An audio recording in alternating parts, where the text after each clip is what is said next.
Hi, my name's Denny. I'm a huge Denny Hamlin fan, as should be evident. Am I the biggest Denny Hamlin fan? Probably yes, I would have to say so. I'm here on a rainy and foggy and cold afternoon in Seattle. Lovely Seattle. I'm in Gasworks Park, which is a lovely little park. It has an amazing view of the skyline. I tried to film this last night, but unfortunately, it was the sun set at 4:40 yesterday. So I'm back again on Wednesday, the 5th of November, and I've had a lot of people ask me about how I feel about what happened on Sunday with the NASCAR Championship race. So I thought I'd make a quick little video about my thoughts on the matter. I'm going to go find somewhere up there to have a seat because I don't want to stand right next to the water while it's raining. And let's get into it. So going into the race, Denny was the story. He was the number one story going into it. He's the best driver to never win a championship. He's come close so many times, and this might be his best chance. He just won his 60th race, tying him for 10th all-time 3 weeks ago at Las Vegas. And it felt like things were lining up really well for him, right? He somehow turned the page, and people were cheering for him. In polls, people were saying they wanted Denny to win. He finished top 5 in most popular driver voting. That is, if you know Denny Hamlin in the last decade plus, that's really, really strange and really unexpected. I don't think any of us expected that. So I got some notes that I took on the plane on the way here. So that felt really interesting. And of course, he's suing NASCAR, so he was the story going into it. Everyone was looking at Denny saying, is he going to finally get it? Come Friday practice, he was pretty good. He was 5th fastest, best of the final 4 eligible drivers. So that was cool. He had clutch issues, but it felt like he's had mechanical problems for months now. So that's kind of expected. But the crew kept working on it. I spoke to one of the engineers on Saturday. He said they were up till 2 a.m. the night before, working on strategy, working on adjustments, just thinking about what they could do to make the car every little bit better. They kept working on it. He goes out on Saturday and he sets the pole. Denny Hamlin qualifies on the pole. That is really atypical for Denny Hamlin. So that was really cool. Come Sunday, he dominates the race. That car was a rocket ship. I'll put up the speed chart in a minute, but that car was an absolute rocket ship. He dominates the race. The moves he was making, it was clear that he was the best driver in the best car. He had, his fair share of issues. He had clutch issues manifest again. Great. He gets past those. He had a bad pit stop, puts him back a few rows, gets past that. On the second to last restart, what I thought was going to be the big cumulative event of the race and the season was when Larson and Briscoe, the two slower Final Four cars, they took rights only. They started on the front row. Byron and Hamlin, the two better Final Four cars, they take 4 tires, start on the second row.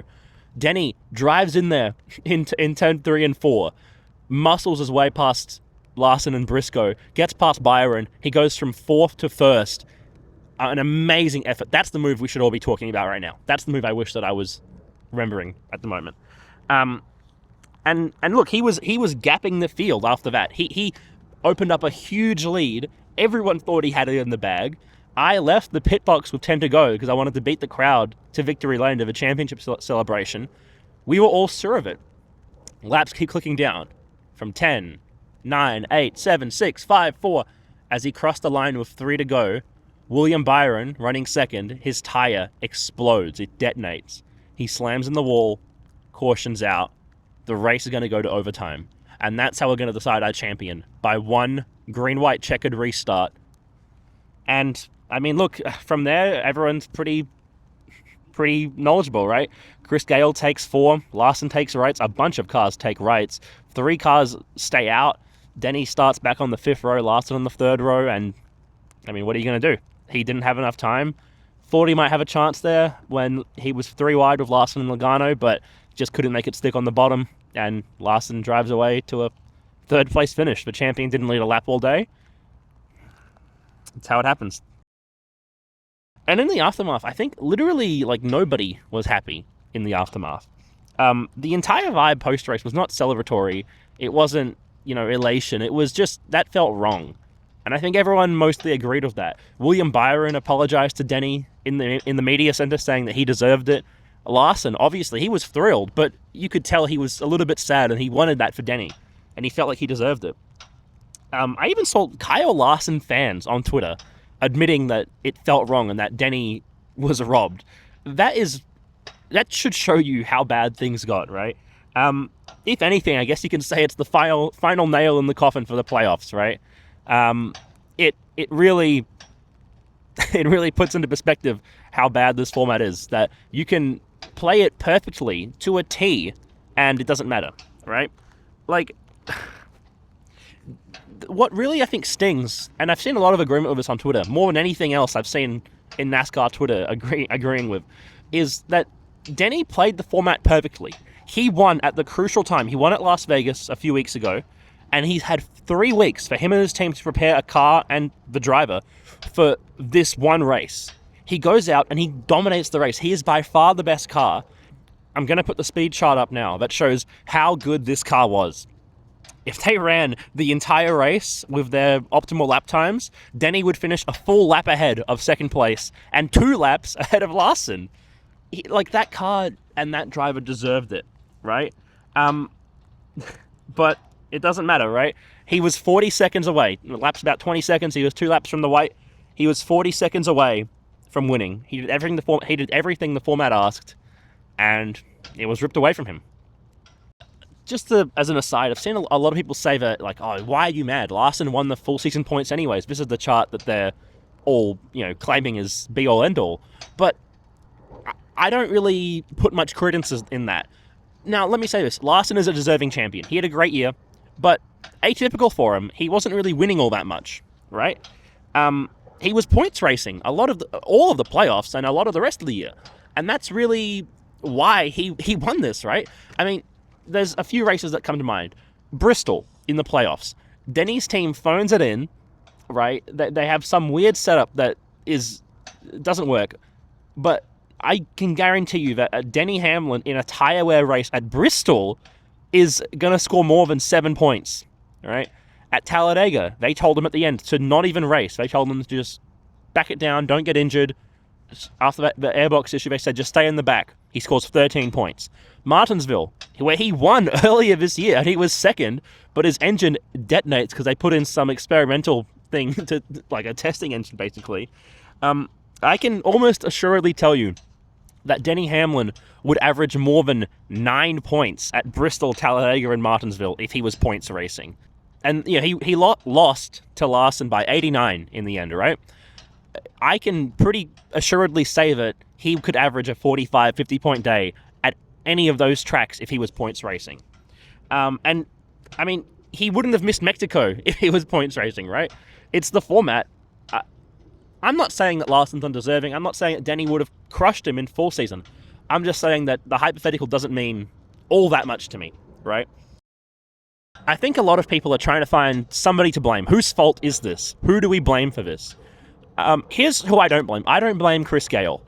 You have no way of knowing how many cars are going to put on rights only there. If 2 fewer cars put on rights and Denny's 1 row behind Larson, he probably wins, right? Like, it's really hard to make that call. It's really hard to audible is what I'm hearing, even when there's a 7-second gap or whatever. But again, it's not about when Larson leaves the pit box. It's when, like, the guys in between leave, right? And that's really hard to audible there. We hadn't seen that car on old tires, on old lefts all day. So I don't know how much confidence you can have, especially when you just put on 4 and it worked and you cleared all the other Champ 4 cars like 20 minutes ago, right? On 4, you got the best car. I think it's a really tough 50-50 call. It's a coin flip. He made the wrong choice.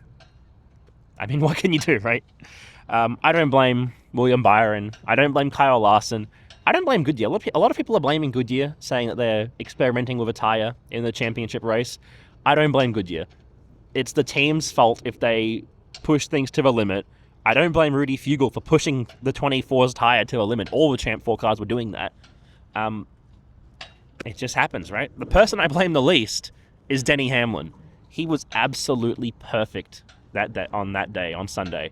You could tell that meant more to him, that he really, really wanted that win, right?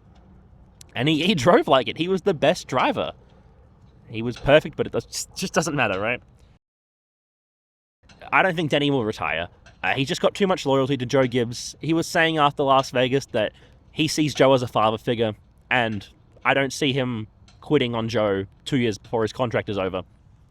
And I mean, look, he's going to have other chances in whatever the new format is, but I think what I learnt from Sunday is that the other shoe is always going to drop with Denny Hamlin. It's always going to drop. Something's always going to come up. Something's always going to happen, and it's going to ruin his chances. Unfortunately, that's how it feels, right? Most importantly, I think, so what I did on Sunday, I sat in the infield for 90 minutes trying to decompress, trying to figure out what on earth I just witnessed. I was so dejected, as you can imagine. I was so dejected, so heartbroken. I said goodbye to the crew. I walked through the tunnel. I got heckled by 2 Larson fans in the tunnel. Thanks, guys. I appreciate it. I sat in my car for another 30 minutes just scrolling Twitter, seeing everyone up in arms about it. And I was actually holding it together pretty well. Then as I was driving home in this traffic, I remembered that Denny's dad, Dennis, has a cigar in that glass case, which he was going to light when his son won the championship. Dennis is not doing very well. He doesn't have long left, and Denny said it was his last chance for his dad to see him win a championship. And I just remembered that Dennis will never get to light that cigar. That was really heartbreaking. I cried for like 15 minutes after I saw that, after I realized that. Just sitting in stop-start traffic on my way to my Airbnb. That really hurt. And a lot of people have been asking me, does this ruin your trip? Was the trip not worth it anymore? It's really hard to say. Look, I met a lot of really cool people, right? I met every member of the 11 crew, all the mechanics, engineers, the hauler driver, most of the pit crew. That was really cool. Especially, Scott Simmons, he got me a tour of the JGR shop the Monday after Martinsville. That was really cool. And Cole Tim, he got me the Victory Lane hat from Las Vegas. That's something I'm always going to cherish. That race was definitely my favorite ever race that I've watched. And so thank you to those guys. I met a bunch of really cool reporters. Jeff Gluck and Jordan Bianchi. I spoke to them for a few weeks now. And on Sunday before the race, I met a bunch of cool guys. Peter Strata, Toby Christie, Brian Nolan, Noah Lewis, who I confused with Joseph Strigley, Stephen Taranto, who I met a few weeks ago at Talladega. Just really, really cool people. I can tell they have a huge passion for NASCAR. All of them do absolutely great work. I think they were interested in speaking to an Australian, which I guess is rare, about NASCAR, right? I saw some really cool cities. I'm in Seattle right now, which is a really cool city. I had to get as far away from Phoenix Raceway as I possibly could. So here I am, right? I saw some fun racing, and most importantly, I saw my favorite driver win the most important race of his career at Las Vegas. I saw that with my own 2 eyes. So it's hard to say that the trip was not worth it. I just wish that Las Vegas was the second most important win of his career. He was 40 seconds away from winning at Phoenix. That's what it came down to. 40 seconds. Thanks for watching.